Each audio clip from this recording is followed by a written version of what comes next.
મોડાસા ખાતે રાષ્ટ્રવાદી વિચારધારાના પ્રખર વક્તા પુષ્પેન્દ્ર કુલશ્રેષ્ઠની જાહેર સભા પહેલા યોજાઈ પ્રેસ પરિષદ। વિશ્રામ ગૃહ ખાતે રાષ્ટ્રવાદી પ્રખર વક્તા પુષ્પેન્દ્ર કુલશ્રેષ્ઠની યોજાઈ પ્રેસ પરિષદ। ધ કાશ્મીર ફિલ્મ્સ જેવી ફિલ્મો બનવી જોઈએ પુષ્પેન્દ્ર કુલશ્રેષ્ઠ।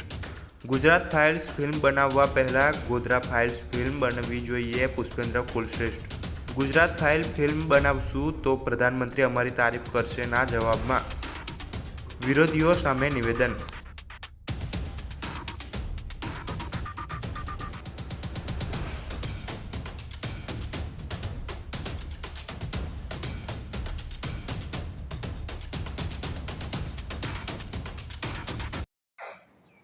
संसद को किसी भी तर्क से इस बात का अधिकार नहीं है कि मेरे दादा, मेरे परदादा, मेरे पूर्वजों द्वारा बनाए गए आस्था के केंद्र को सरकार कानून बना करके जो आताताई थे उनके पास सौंप दे, और हम इस कानून से बंधे हुए नहीं हैं।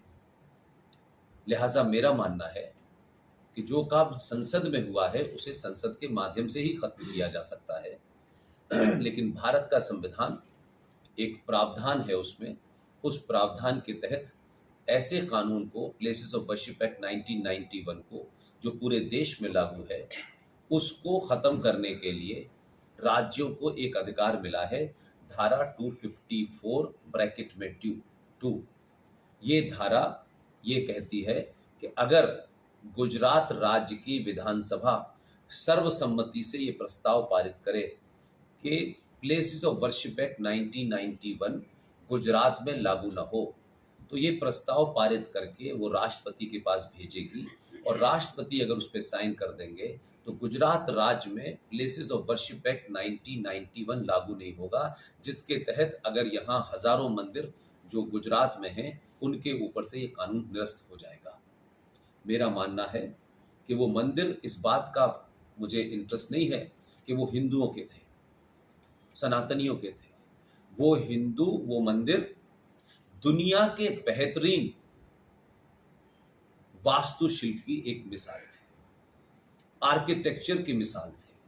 दुनिया में जब लोग आर्किटेक्चर नाम की चीज नहीं जानते थे, तब भी ऐसे ऐसे मंदिर बने हैं कि उनके ऊपर अगर पूरी रिसर्च हो तो दुनिया में ऐसे मंदिर, या उनको मंदिर कह सकते हैं, या ऐसे स्ट्रक्चर नहीं थे, लेकिन उन स्ट्रक्चर्स को समाप्त करा जा रहा है। मैं चाहता हूं कि आज गुजरात में ऐसा माना जाता है राष्ट्रवादी सरकार है, इसे मंदिर और मस्जिद के नजरिए से न देखें, बल्कि इसलिए देखें कि जो हमारी हजारों लाखों साल पुरानी धरोहर है, जिसे आर्कियोलॉजिकल सर्वे ऑफ इंडिया रखती है, तो फिर इस धरोहर को हमने टूटने के लिए, बिखरने के लिए इस कानून के तहत क्यों छोड़ा हुआ है। लिहाजा यहाँ की विधानसभा में जो भी बहुमत में है, वो भारत की करोड़ों साल पुरानी उस धरोहर को बचाने के लिए आर्टिकल 254 के सेक्शन 2 का इस्तेमाल करके इसको पारित करें, ताकि गुजरात में चाहे वो सोमनाथ का मंदिर हो या और दीगर मंदिर हो,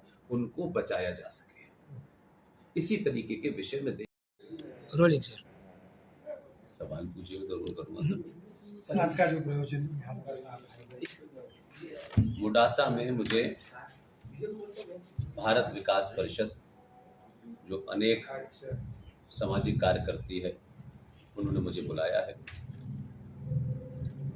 मैं पिछले 7-8 साल से पूरे देश में उन विषय को उठा रहा हूँ जो हमारे देश में जो कोई राजनीतिक दल उनकी बात नहीं करता है, और जो इस देश के लिए नहीं, इस राष्ट्र के लिए खतरा है।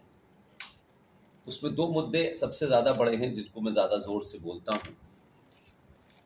हमारे यहाँ गुपचुप तरीके से आपसी सौदेबाजी कह लीजिए, आपसी स्वार्थ कह लीजिए, 1991 में भारत की संसद के अंदर एक कानून बना। उस कानून को आप प्लेसेस ऑफ वर्शिप एक्ट 1991 के नाम से जानते हैं।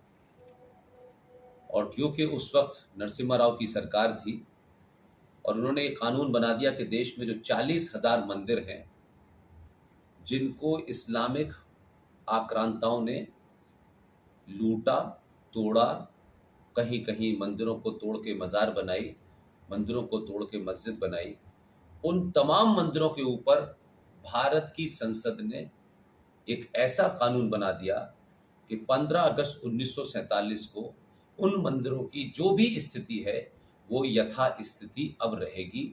उसके ऊपर नया किस्म का कोई केस, नया किस्म का कोई बातचीत नहीं होगी।